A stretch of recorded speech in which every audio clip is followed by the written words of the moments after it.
সকালবেলা ঘুম থেকে উঠেই দেখি বাইরে বৃষ্টি পড়তেছে আর অনেক ঠান্ডা লাগতেছে। তখনই মনে মনে ভাবলাম আজকে দুপুরে কিন্তু খিচুড়ি রান্না করব। মেয়েকে বলার সাথে সাথে মেয়ে বলল হ্যাঁ, এই ঠান্ডার মধ্যে কিন্তু বৃষ্টির মধ্যে খিচুড়ি হলে ভালো লাগবে। তো সবজি কিছুই ছিল না, চলে গেলাম সবজি আনতে। আমাদের বাসার পাশেই আছে সবজি বিক্রি করে, তো সেখান থেকে আমি খিচুড়ি রান্না করার জন্য এই সবজিগুলো নিয়ে আসলাম। একটা মিষ্টি কুমড়া আনলাম, পটল আনলাম, আর এদিকে হচ্ছে বরবটি আনলাম।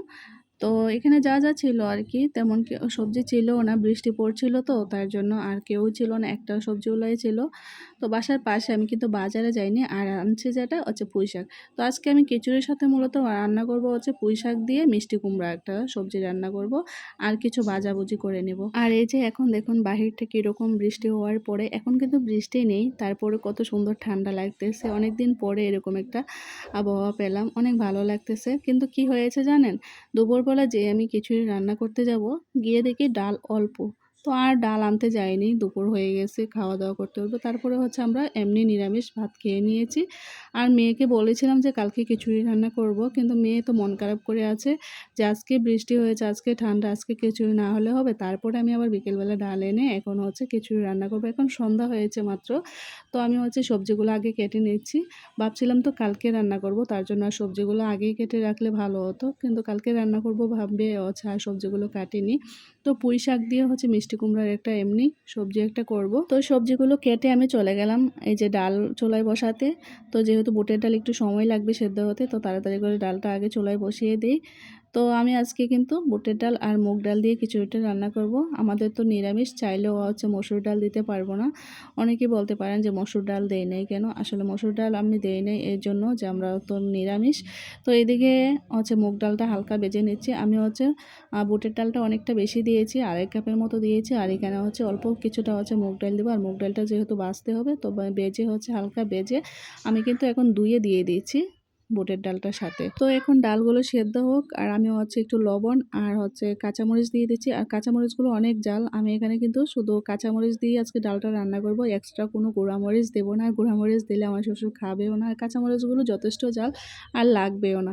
তো আমি এখানে 2 কাপ চাল মতো দিয়েছি, যেহেতু 2.5 কাপ ডাল, আবার মুগ ডালও দিয়েছি। তো আমি সবসময় চালের পরিমাণটা ডালের থেকে কম দেওয়ার চেষ্টা করি, ডালটা একটু বেশি দিই, তো ভালো লাগে। আর এদিকে আমি সবজিটাও বসিয়ে দিয়েছি।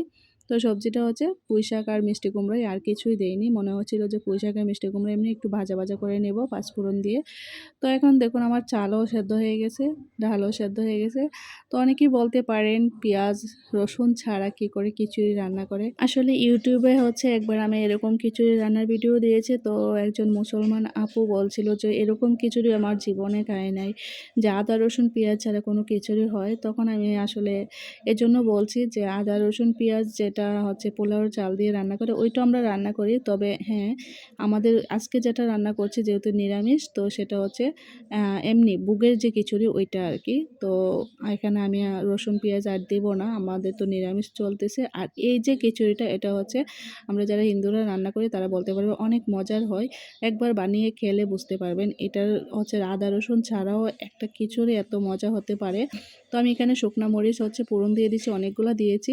আর হচ্ছে তেজপাতা দিয়ে দিয়েছি, আর ফোড়ন দিয়েছি হচ্ছে 5 ফোড়ন। তো 5 ফোড়নের পরিমাণটা একটু বেশি দিচ্ছি, সাথে হচ্ছে জিরে, আস্ত জিরেও দিয়েছি। তো অনেকটা আদা এরকম মানে থেতলিয়ে দিয়েছি, বাটা একদম মিহি করিনি।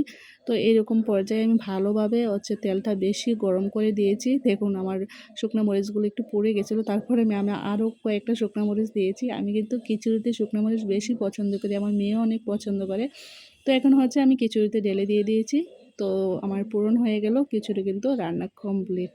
কোনো আদা রসুন পেঁয়াজ ছাড়া, মানে আদা আছে কিন্তু রসুন পেঁয়াজ ছাড়া এত মজার একটা খিচুড়ি হতে পারে। আর আমার হাতে খিচুড়ি সত্যি অনেক ভালো হয়, আমার মেয়ে পছন্দ করে, আমার শ্বশুরও অনেক পছন্দ করে। তবে বেশি একটা খেতে পারে না, খেলে গ্যাস হয়ে যায়, যেহেতু বুটের ডাল দিয়ে রান্না করি।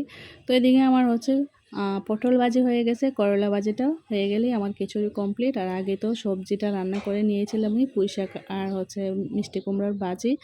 তো এই যে এখন হচ্ছে খেতে চলে যাব। তো বসে পড়লাম সব কিছু নিয়ে, ছেলে মেয়েদেরকে নিয়ে। তো লেবুও সাথে নিয়েছে। এই খিচুড়ি তো লেবু লাগবেই, আর অনেকগুলা লেবু লাগে আমার এই খিচুড়ি দিয়ে খেতে, একদম ঝাল ঝাল করে খেতে।